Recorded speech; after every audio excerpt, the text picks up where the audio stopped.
All right, we are joined on the podium by head coach Lindsay Edmonds, Malia Fisher, Destiny Jackson, Sussy Ngluefac, all three who have been named to the all-tournament team, and Malia was named the most outstanding player.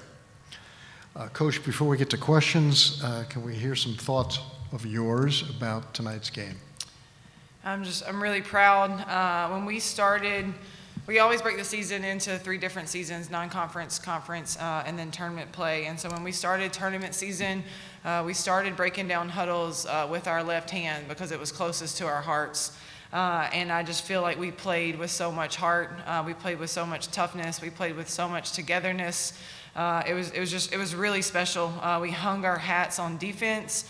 We shared the basketball, but I can't get over how close this group is on and off the floor, and that's what makes us be so special. And Malia said it, we might have been a 10 seed on paper, but we never believed that we were. So I think that's why we had something to prove, and we did it for 4 straight days, which is really, really hard to do. But they were relentless, and they knew that they wanted it, and they weren't going to let anybody take that from them. All right, Coach, we'll start inside here. If anybody has a question, raise your hand and we'll get a microphone to you. Bo? Coach, congratulations. Thank you. Quick question. Of course, 4 games in 4 days. And talk a little bit about how tough the American Athletic Conference, where you get your 9 and 10 seeds playing, and how that speaks to the strength of the league. Yeah, the league this year was really tough. It was really competitive. When you look at the schedule, the records of a lot of different teams, we were all right there grouped together. I think there was 5 teams that one game, or maybe more than that one game separated them. And I just think night in, night out, anyone can beat anyone. So you have to show up prepared to give your best effort every single night because of how tough and competitive it is. Like I said, again, East Carolina's a great team. We're a great team. I'm not sure either of us are 9 and 10 seeds, but that's what it was. And today, those records were out the windows. Those seedings were out the window. It was just about playing who could play the best basketball, who could get the most stops, who could put the ball in the basket the most. Coach, 2 questions. First, your summer outing down the road, how much of an impact did that have on just beginning the season? Yeah, our team retreats are special. I look forward to it every year. This summer was really fun. It was really special. It was where I was able to see how close this team truly was. We inserted Sussy and Emily to our team, and we went the first weekend of summer school, and there was like no awkwardness, no weirdness. It was just togetherness right away. We cook for each other. We clean up after one another. We do a beach workout. It's just about the togetherness. And that weekend, I knew how special we were going to be. Best first quarter you all have had all season? We're putting our foot down. No, seriously, we wanted this. We talked about our opponent was going to be hungry. We needed to be starving. We were starving to get this win. Also, you all had some adversities toward the middle of the season before conference play got started. You were out 2 bigs down, and you figured it out as a team, as a coaching staff, and got back on track. Yeah, this team's really deep. We have a lot of players that can impact the game. You never want to face injuries, but when you do, you have to have next woman up mentality. The next one has to be ready to step up and carry a load. And when someone goes down, no one has to replace that person. They just have to be a better version of themselves to pick up what we're missing. And so the team's done that all year long. We were built for this. We were deep. I talked about it all year long, and I think it shows. You don't win 4 straight days without being a deep team. Chuck, yes, Zoom. Okay, we'll go to Matthew Bartlett, please. Lindsay, you talked all week about hanging your hat on defense. The 2018 team, the last one Rice took to the tournament, allowed 53 points per game for the season. Y'all allowed 53 points per game in the tournament. 10 points better than the regular season. You knew you had another level, but how did you get a 10-point jump in just 4 days? It starts with our mentality and our mindset.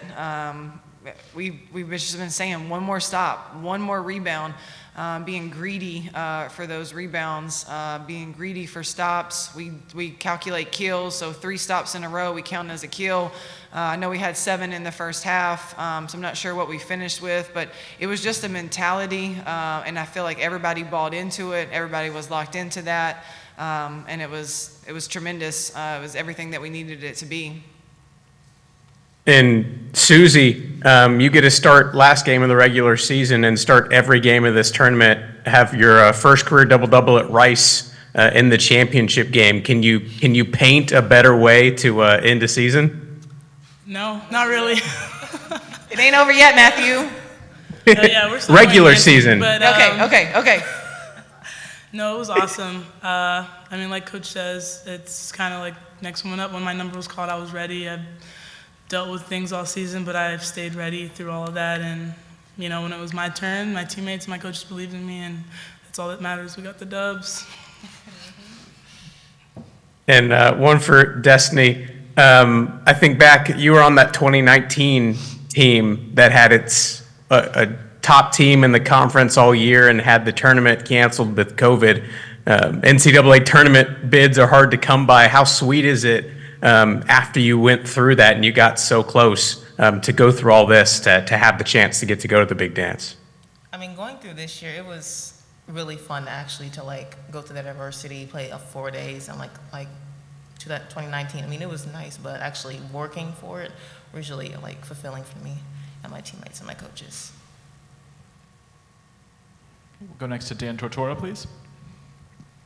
Coach, to come into the American Athletic Conference and to debut as champions, just what you can say about this run, the strength of the American, and obviously we're seeing not a 1 and 2 seed play in the championship, which speaks volumes to that. Just what the conference has given to this team as far as competition and what it's like to debut as number 1. Yeah, we were really excited about the opportunity to move into the American. We knew it was going to be competitive. We knew there was going to be challenges, new opponents, new destinations, new hotels you have to figure out, like all the things, right? New scheduling. Conference USA, we were very set. We knew we were playing Thursday and Saturday. We knew what our off day was. With American, we've played on Tuesday, we've played on Wednesday, we've played on Thursday, we've played on Saturday, we've played on Sunday. So that was another thing, too, for these young ladies who are in a very rigorous academic load at Rice University to also navigate. There was a lot of challenges that we were faced with, but we were ready to face them because we did it together. This league is tough, but we just proved how tough we are, too. And to each of the student athletes, obviously this moment is special, but what is it about this Rice team that you saw in practices, in film study, and different things that were off the court this season that stuck out to you, that showed you that you really could be champions? And I'd love to hear from each of you on what are some of those championship moments that we didn't see on the road to here. I can start. I think it's having a different mantra every day. We came in with the tournament with 95%, meaning when you miss a shot, that's 1 second of a game, and you take 10 shots, that's 10 seconds out of a 40-minute game, and there's another 95% that you can impact. And I think we also have a really strong togetherness as a team and as a staff, and just having our support staff and just being together, to say the least. We're just a loving team, and we remind each other of that every day. I'll just say we were hungry. I mean, we didn't play our best basketball in February, but I knew we were hungry. March brings blessings. We really wanted it, and we got it. More to come. Yeah, I think just to piggyback off of both of them, I think it just speaks volume to the family and the culture that we've built. I mean, as soon as I got here, I felt it, and then we just continued to grow it. And I think, like, even when we weren't playing our best basketball, like, we talk about unwavering confidence and unwavering belief. Like, we believe we were going to step into this new season, conference tournament. We believe we were going to get a ring, and that's what we did. Okay. Go back to Matthew, please. And Lindsay, congrats to you, by the way, on winning the title. But has it sunk in yet? And what does it feel like? Every coach wins of winning a conference championship and going to March Madness. What does it feel like being in the moment? It's pretty surreal. I've had the blessings of being able to do it as an assistant coach, and I knew that I was dreaming of this moment, not for just myself, but for my team, for my young ladies, for the way that they compete, for the way that they carry themselves, for every single thing that they do on and off the court. So it's pretty surreal. It's amazing. My family's walking in right now. I'm going to try not to get emotional, but it's just... it's wow. I don't even know if it's completely all sunk in yet, but we're going dancing, and there's more to come for Rice women's basketball for this season. All right, Coach. Thank you very much. Thank you. Appreciate it. And thanks to Anthony Roberts as well, as your SID, for his help. Thank you. Go Owls.